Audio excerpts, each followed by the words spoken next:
자, 우리 지난 시간에 이 짧은 이 두 절, 마가복음 13장 1절과 2절 말씀을 통해서 여기에서 언급되고 있는 그 성전, 헤롯 성전이라 그랬죠. 헤롯 성전이 얼마나 대단했는지 잠깐 살펴봤었습니다. 아마 역사상 이 예루살렘에 세워진 성전 중에 이 헤롯 성전이 가장 웅대하고 가장 화려하고 가장 잘 꾸며진 그런 대단한 건축물이었고, 오죽했으면은 헤롯 왕조에 대해서 못마땅하게 여겼던 유대인들도 다른 건 몰라도 헤롯 성전만큼은 자랑스럽게 여길 만큼 그렇게 대단한 건축물이었다고 말합니다. 그리고 심지어 랍비들이 자기들 입으로 헤롯 성전을 보지 않고는 아름다움에 대해서 논할 수 없다, 이렇게 극찬을 할 정도로 진짜 어마어마했다고 합니다. 역사에 남아있는 여러 기록들을 봐도 그때 당시 어떻게 이런 건물을 지을 수 있었을까. 저번에 말씀드렸지만 돌 하나가 100톤 가까이 나가는 그런 큰 돌들도 있었고, 하여튼 엄청난 그런 건축물이었고, 또 화려하기로도 정말 어디 뭐 흠잡을 데 없이 84년 동안 지었다고 그랬잖아요, 그죠? 그렇게 엄청난 건축물이었지만은 6년밖에 유지되지 못하고 로마 병사들의 손에 의해서 산산조각 나고 다 무너졌던 것을 또 지난 시간에 살펴보았습니다. 그래서 그 교훈들을 보면서 이 땅에서는 아무리 대단한 것을 쌓아가고 아무리 대단한 것을 뭐 만들고 또 우리 인생 가운데 이 땅의 것들을 아무리 추구해도 이 땅의 것들은 언젠가는 다 물거품처럼 사라질 것밖에 안 된다는 것을 꼭 기억해야 됩니다. 그래서 우리가 이 땅에 살아가는 동안 헤롯 선정처럼 여기는 세상의 그 어떤 것들, 뭐 명예라든지 돈이라든지 뭐 그 외에 이런저런 우리 욕망을 쫓아 사는 것들이 과연 가치 있는 것들인지 살펴보고, 우리가 그렇게 사라질 것들에 관심과 우리 인생을 낭비할 게 아니고 영원한 것에 우리가 마음을 두자, 그렇게 말씀을 지난 시간 나눴습니다. 자, 그리고 오늘 이 성전에 대해서 이 제자들은 지금 마가복음 13장 1절 오늘 본문 말씀해 보면 주님의 제자들조차도 이 건물에 대해서 너무 아름다우니까 주님한테 말하잖아요. 여기 보면 자, 1절 말씀이 이런 말이에요. 자, 예수님, 이 건물을 한번 보십시오. 참 얼마나 대단합니까? 이 돌들과 여기 들어간 건축물들의 이 지어진 이 화려함이 와, 얼마나 대단합니까? 예수님이 보기에도 정말 대단하지 않습니까? 그렇게 지금 묻는 장면이거든요. 그런데 이렇게 어마어마하게 화려한 건축물을 보고도 예수님은 이 건물에 대해서는 하나도 칭찬하거나 제자들의 그 말에 수긍하거나 그런 내용이 하나도 없어요. 자, 여기서 우리가 깨달아야 될 것이 뭔가 하면요, 주님께서는 어떤 교회나 그 외적인 건축물을 볼 때 그 건축물 자체를 주님께서는 큰 관심사가 아니에요. 이건 누가 봐도 심지어 헤롯 왕조를 못마땅하게 생각하고 거부감을 느끼고 있던 그런 유대인들조차도 이 헤롯 성전만큼 다 찬양하고 칭송하고 그 자존심 강한 랍비들조차도 입에 침이 마르도록 칭찬했던 그런 엄청난 건물인데, 예수님은 제자들이 지금 다 말하잖아요. 아, 예수님 보세요. 이 건물이 진짜 대단합니다. 너무 아름답지 않습니까? 묻는데도 예수님은 그거에 대해서 한마디도 수긍하거나 야, 정말로 아름답다, 그런데 말이야 무너질까, 이렇게 말하지도 않고 한마디도 이 건물에 대한 칭찬은 하질 않습니다. 그래서 여기서 우리가 기억해야 될 것이 뭔가 하면, 예수님은 우리 인간들을 볼 때나 교회를 볼 때나 무엇을 볼 때 항상 그 속을 보세요. 속을. 예수님이 참 하나님께서 선지자 사무엘을 통해서 친히 말씀하신 적이 있어요. 그때 사무엘 선지자들을 통해서 그 다윗 왕에게 기름 부으러 그렇게 보냈을 때 이 사무엘 선지자는 그 이세 아들 중에 가장 첫째였던 엘리압을 보니까 보자마자 와, 이 사람이야말로 진짜 왕자다운 풍모를 쫙 풍기는 정말 이 사람이구나, 그래서 나를 여기 보냈구나 하면서 하나님 앞에 묻지도 않고 막 기름을 부으려고 그러는데, 그때 뭐라고 말합니까? 사무엘 선지자를 말리면서 하나님이 사무엘상 16장 7절에 보면 이렇게 말합니다. 여호와께서 사무엘에게 이르시되 그의 용모와 키를 보지 말라. 그의 용모나 키는 아주 화려하고 키도 크고 잘생겼단 말이에요. 자, 내가 이미 그를 버렸노라. 외적으로는 흠잡을 데고 선지자 사무엘이 보기에도 너무너무 신체적인 조건이나 외적인 조건이 너무너무 대단했는데, 하나님은 이미 그런 버림받은 사람이 얼마나 무서운 말이에요. 자, 그러면서 뭐라고 말하는가 하면 하나님이 이렇게 말합니다. 내가 보는 것은, 여기 내 1인칭은 하나님 자신을 말하는 겁니다. 자, 내가 보는 것은 사람과 같지 아니하니 사람은 외모를 보거니와 나 여호와는 중심을 보느니라. 여호와 하나님이 직접 사무엘 선지자를 통해서 이 말씀을 하셨고 이거를 성경의 기록으로 남겨두게 하신 거예요. 그러니까 오늘도 마찬가지로 예수님이 사람들이 누구나 봐도 눈이 휘둥그레질 정도로 막 두 눈이 튀어나올 정도로 어마어마한 건축물을 보면서도 예수님은 거기에 아무런 감동도 느끼지 않으시는 거예요. 왜 그럴까요? 이 헤롯 성전은 처음 지을 때부터 제가 지난 시간에 지난주에 설명드렸지만은 이 헤롯 왕이 헤롯 대왕이 이 헤롯 성전을 왜 지었다 그랬어요?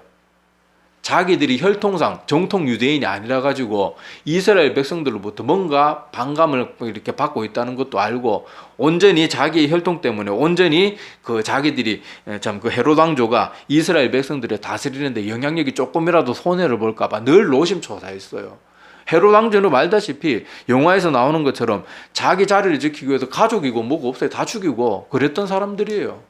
그런데 자기 혈통이 문제가 되니까 그것을 어떻게든 무마시켜 보려고 이 화려한 건축물을 짓기 시작한 거예요. 그러니까 여기 헤롯 왕이 이 헤롯 성전을 지을 때 내가 정말로 여호와 하나님을 아름다운 건축물과 내 평생에 온 힘을 다 기울여 가지고 정말 아름다운 성전으로 하나님께 영광 돌려드려야 되겠다, 이런 마음으로 지은 게 아니란 말이에요.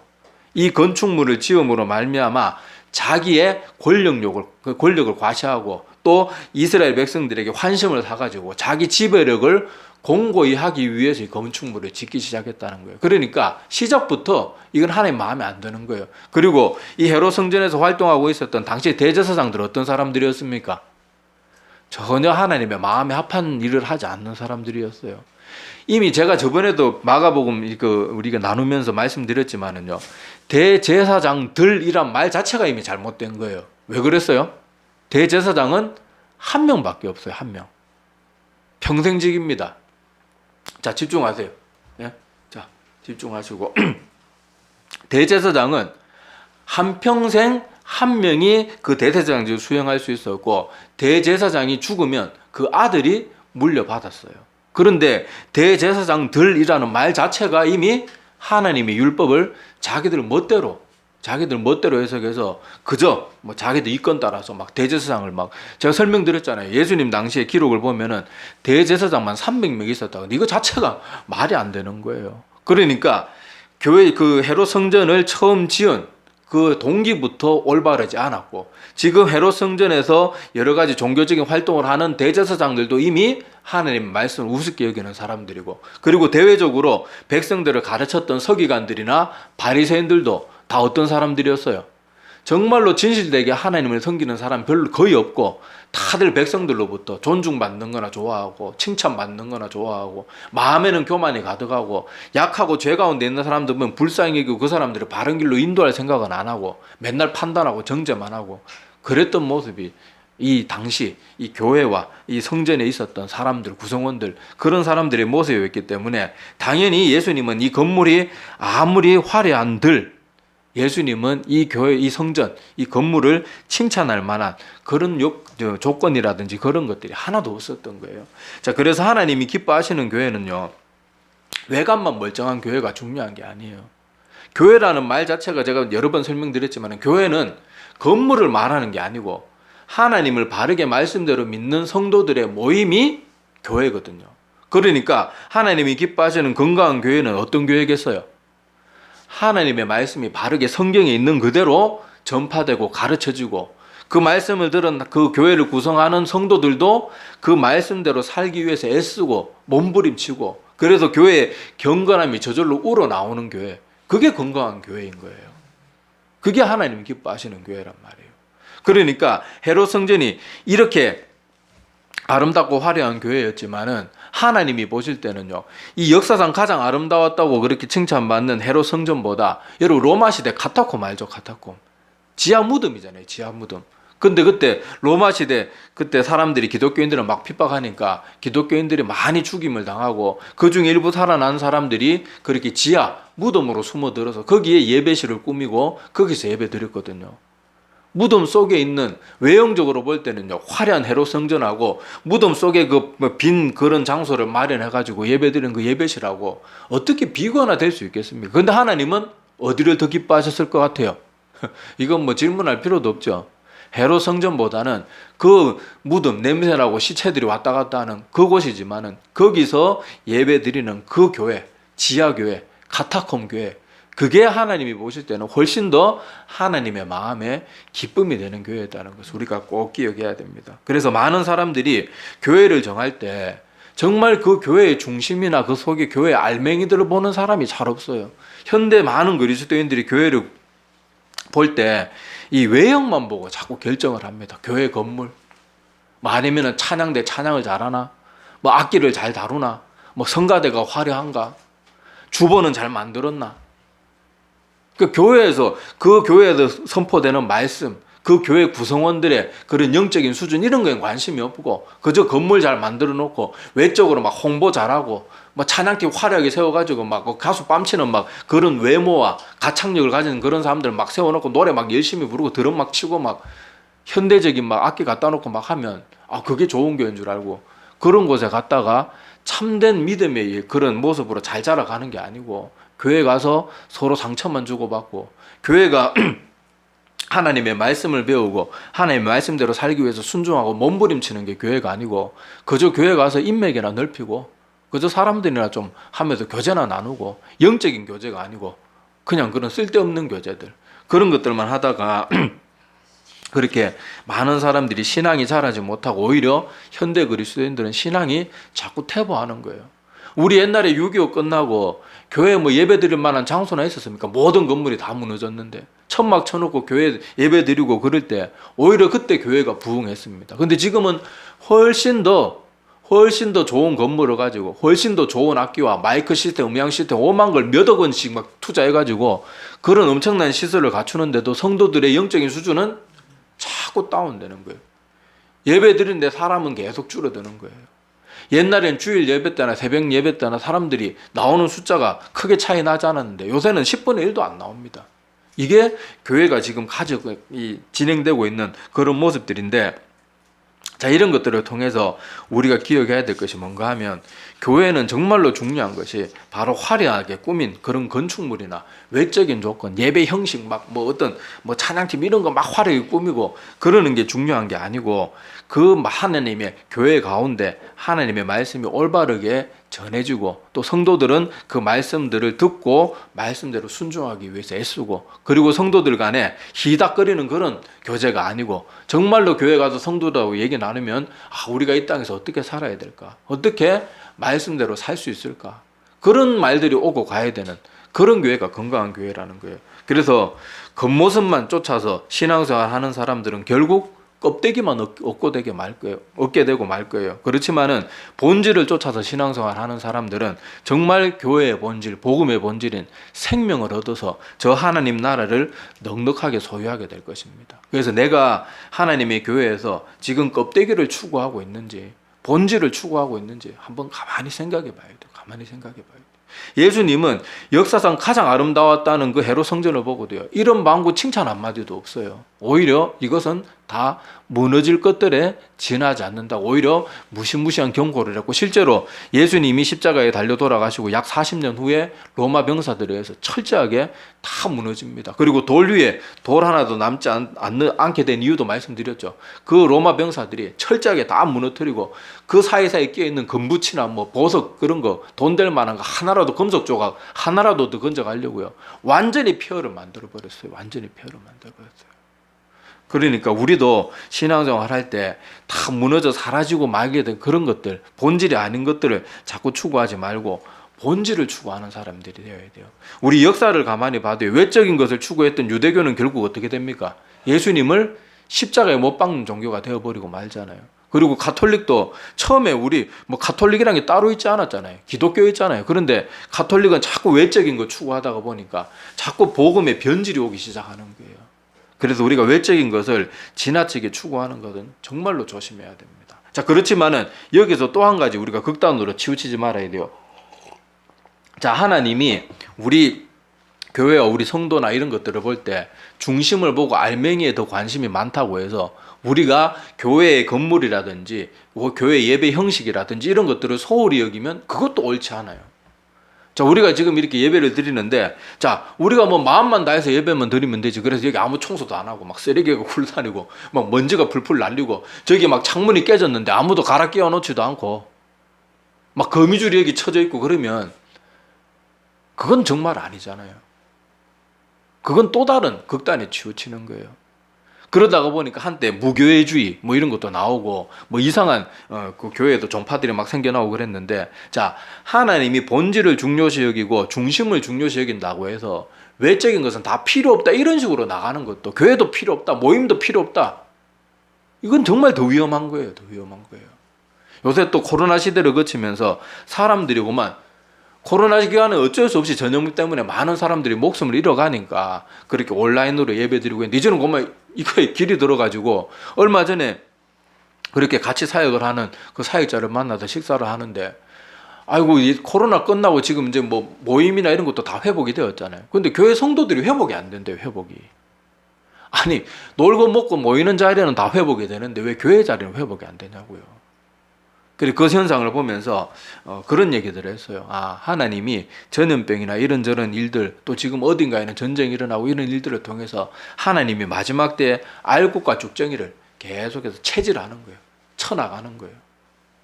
바람에 날려서 흩어질 것들, 그리고 바람이 불어도 남아날 것들, 그런 것들 하나님이 체질해가지고 참된 성도와 쭉정이뿐인 거짓된 성도들, 그런 성도들을 다 구별해내실 거예요.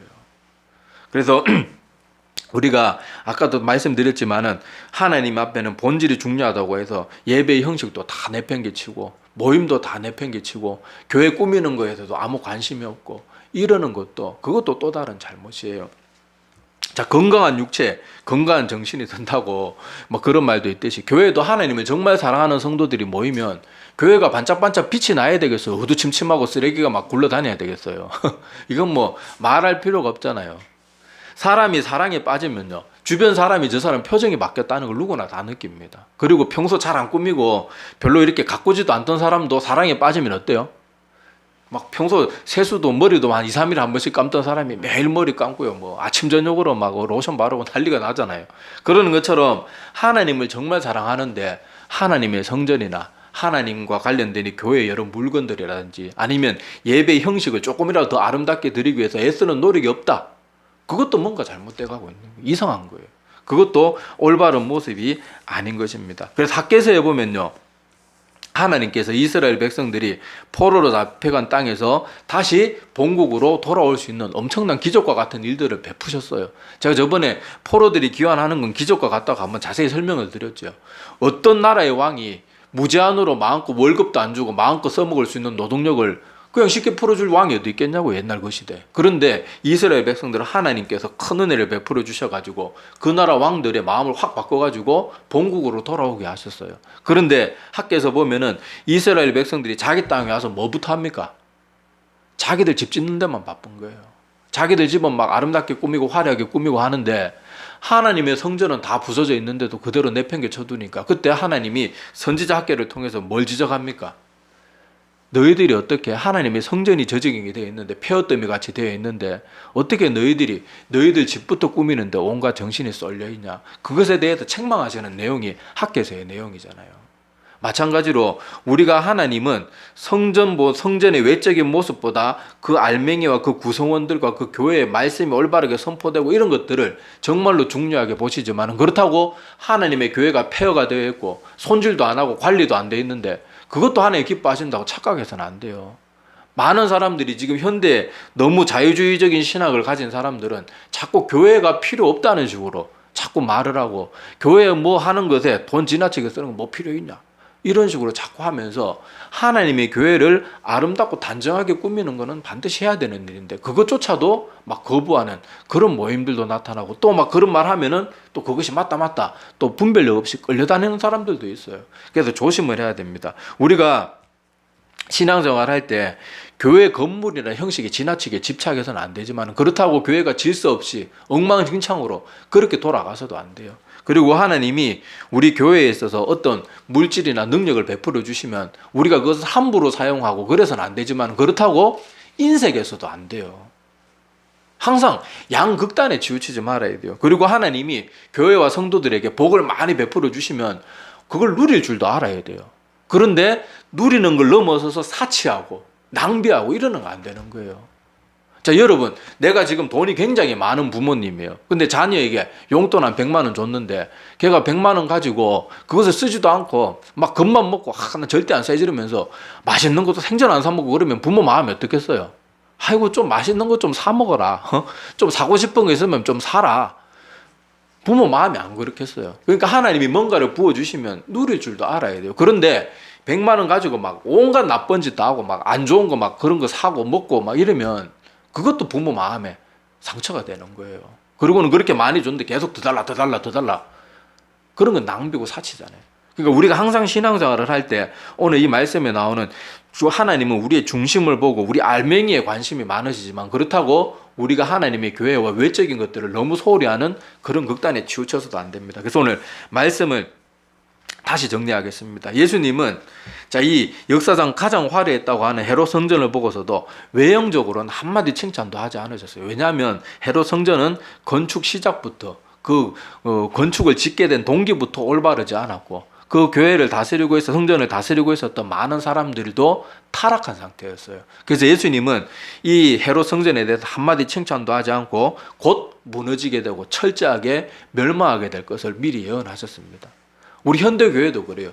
교회들이 본질을 추구하지 않고 자꾸 외적인 것만 추구하고 그러다가 보면요, 그 교회는 금세 무너집니다. 한때 한국 교회 성전 건축 붐이 막 일었을 때 정말로 성도가 넘쳐나가지고 어쩔 수 없이 교회를 건축하는 교회들은 잘 됐어요. 그런데 남들 교회 다 건축하니까 막 따라서 막 대출 받고 이렇게 하고 교회 외적인 거 막 건물 짓는 데만 있었던 교회들 중에 부도 나고 성도들 집무서 다 가져가가지고 갚지도 못하고 하루아침에 성도들 다 알거지되고 이러는 일도 얼마나 많았습니까?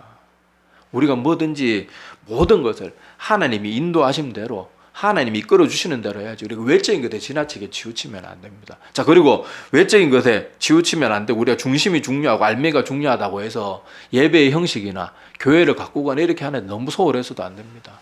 하나님의 백성들은 하나님의 성전이 늘 아름답고 깨끗하고 제일 좋은 것으로 하나님의 교회를 섬기는 것을 기뻐할 줄 알아야 돼요. 옛날 우리 믿음의 선배들 제가 늘 자주 말씀드리잖아요. 하나님 앞에 헌금 하나 드리면서도 집회가 구겨졌으면 그걸 다림질해고 토요일날 다림질해가지고 탁 봉투에 넣어가지고 그렇게 주일날 하나님 앞에 갖다 바쳤단 말이에요. 그런 정성이 있는 것이 그것이 진짜 믿음이죠. 뭐 하나님은 뭐 다 받으시니까 뭐 구기신구 받든지 말든지 뭐 아무거나 내면 되지. 그거는 올바른 믿음의 모습이 아닌 거예요. 그리고 옛날 우리 믿음의 조상들, 우리 믿음의 선배들, 할아버지 할머니 세대들 그 전쟁의 폐해에서 자기 집에는 다 무너져 가는데도 교회에는 뭔가 좋은 것만 있으면 교회에 다 갖다 바치고 목사님들 섬기고 그러니까 이 한국 땅이 축복받는 거예요. 그때 우리나라 사람들 얼마나 가난했으면 이디오피아보다 더 가난했잖아요. 그래도 그때 성도들이 제일 좋은 것만 나오면 교회에다 갖다 바쳤어요. 교회에 뭔가를 할 때도 제일 좋은 걸 갖다 바치고요. 그건 외적인 거라고 하면 안 돼요. 정성이 그런 것에 담아서 하나님 앞에 드려지는 거예요. 그래서 오늘 우리 말씀들을 통해서 예수님이 역사상 가장 화려했던 교회를 보고서도 칭찬 한마디 없고 오히려 그거에 대해서 무서운 멸망의 심판을 하신 이 모습들을 보면서 지금 현대 우리 그리스도인들이 정말 정신 차려야 돼요. 많은 사람들이 교회의 본질에는 관심이 없고 그저 교회 정하는데 화려함만 추구하고 건물만 추구하고 자기 사생활 간섭받지 않는 거에만 관심이 있다가 보니까 어떻게 믿음이 건강하게 자라가고 한국교회가 건강해질 수 있겠습니까? 우리가 정신 바짝 차리고 하나님의 교회는 하나님의 말씀이 바르게 선포되어지고 또 그 말씀대로 살기 위해서 최선을 다하는 성도들의 모임이 정말로 하나님이 기뻐하시고 건강하다고 칭찬해 주시는 그런 교회입니다. 그리고 그런 교회 구성원들은 당연히 교회도 아름답게 가꿀 것이고 모든 것을 질서 있고 정리정돈하면서 아름답게 가꾸어 나갈 거예요. 그건 당연한 이치입니다. 그래서 우리가 항상 양극단에 치우치지 말고 본질을 확실히 추구하면서 건강하게 신앙생활하는 우리 모두가 되기를 소망합니다. 기도드리겠습니다.